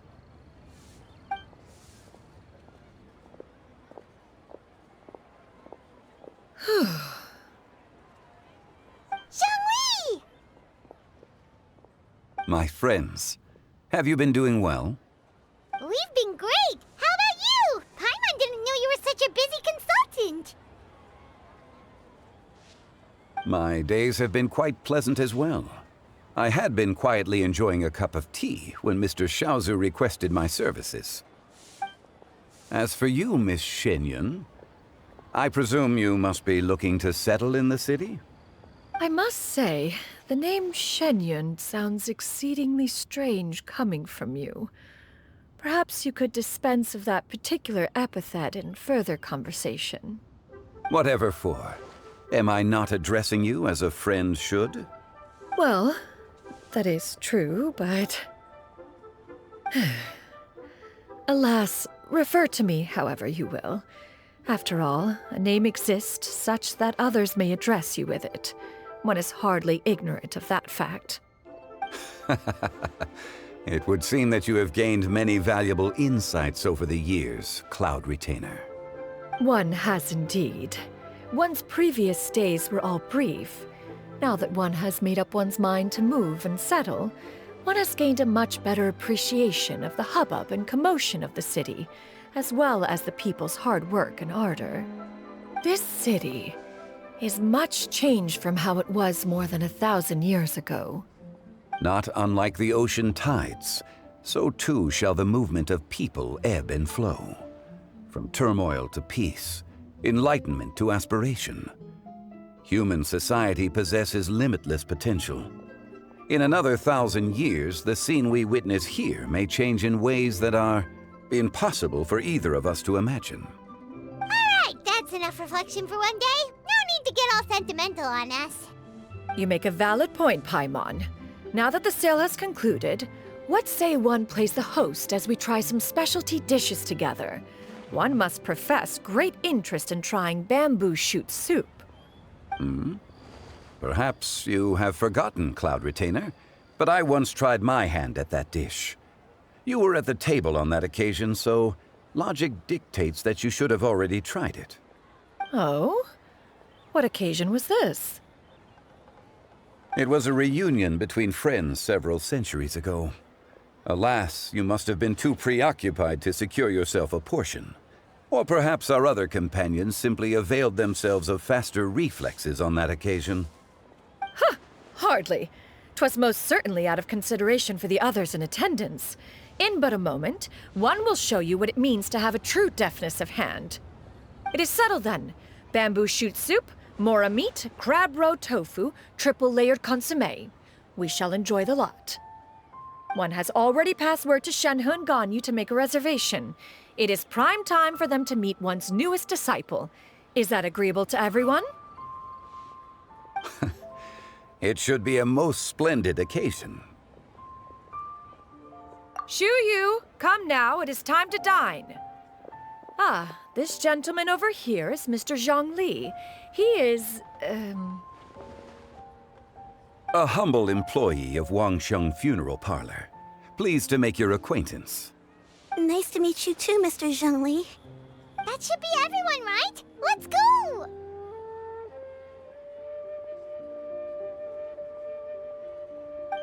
Sounds good. Actually, Master, have you ever tried Adeptus' temptation? I heard it's impossible to stop eating after even just one bite.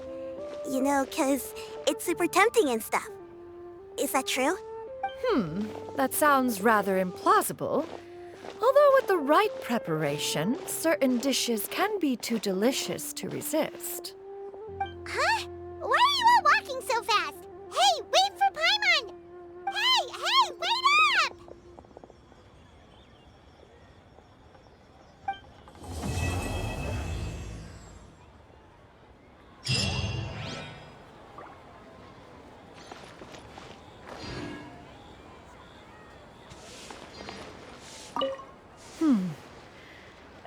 One may have won the kite flying competition. You need not be. Besides, of course.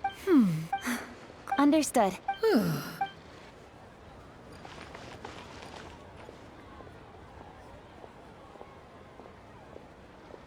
Ha! Adventurer! Think you can last a round against me?